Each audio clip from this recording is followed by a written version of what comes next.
One of the earliest memories I have is being a 7-year-old boy, and I'm hiding in the kitchen cabinets of a neighbor's apartment.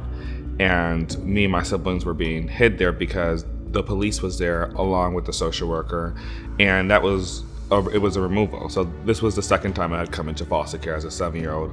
I'd been in the system since I was 11 months. And when I came back into the system, eventually I went to a particular home where I was adopted, and that adoption was very abusive, very racist. And so by 13, I was couch surfing, and this is where I really understood how broken the system was. And that's when I really became passionate about, like, how do you actually change this particular system? Because it shouldn't have to be this hard. We did create the conditions for some of this to come to life, and obviously I found to Think of Us because I really want the system to change. Think of Us as a nonprofit that is focused on systems transformation. How do we transform the foster care system so that young people are set up to heal, develop, and really be positioned to thrive?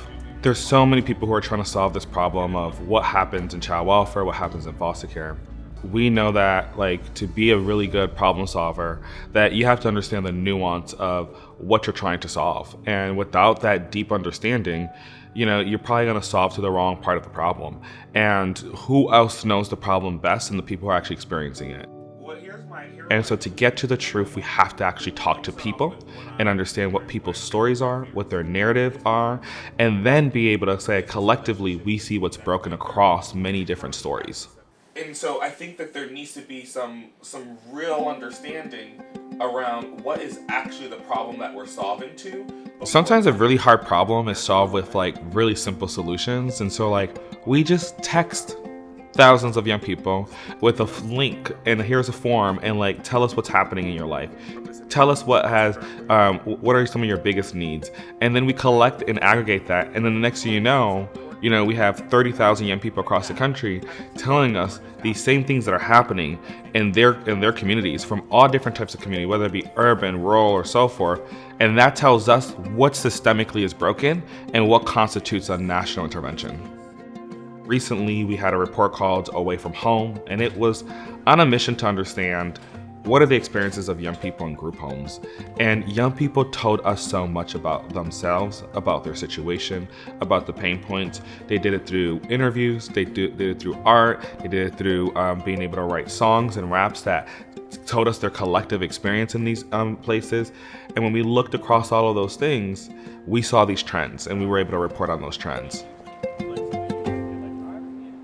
At Think of Us, we've launched a Center for Lived Experience, and this is the center that is actually engaging with what we call lived experience data. And we're taking that and saying, how does that shaping policy? How is that helping us understand a problem very deeply? And so sometimes it may look like we're producing a data dashboard. Sometimes it is a big study that we're helping, or sometimes we're helping with other people's work that are doing amazing work across the country and want to integrate lived experience and want to dig deeper there. And so we're helping with that too. We are living in one of the most unique times right now. I think as a country, we have come to an aha moment around race, an aha moment around how government influences our lives, and people believe that things should be different. But we have a very finite window to actually implement change, to actually turn around and say, how are we going to make this really work? And it's all going to be in the implementation of things. We have good ideas, and good ideas are not worth anything unless you have the results.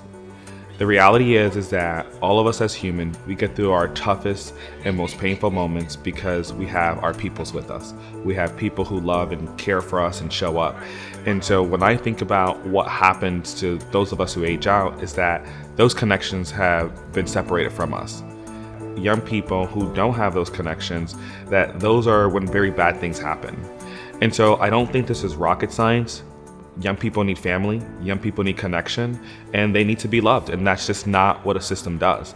Bureaucracy can't love you, so we need to make sure that bureaucracy at least sets the conditions to be able to find and maintain and foster those good relationships.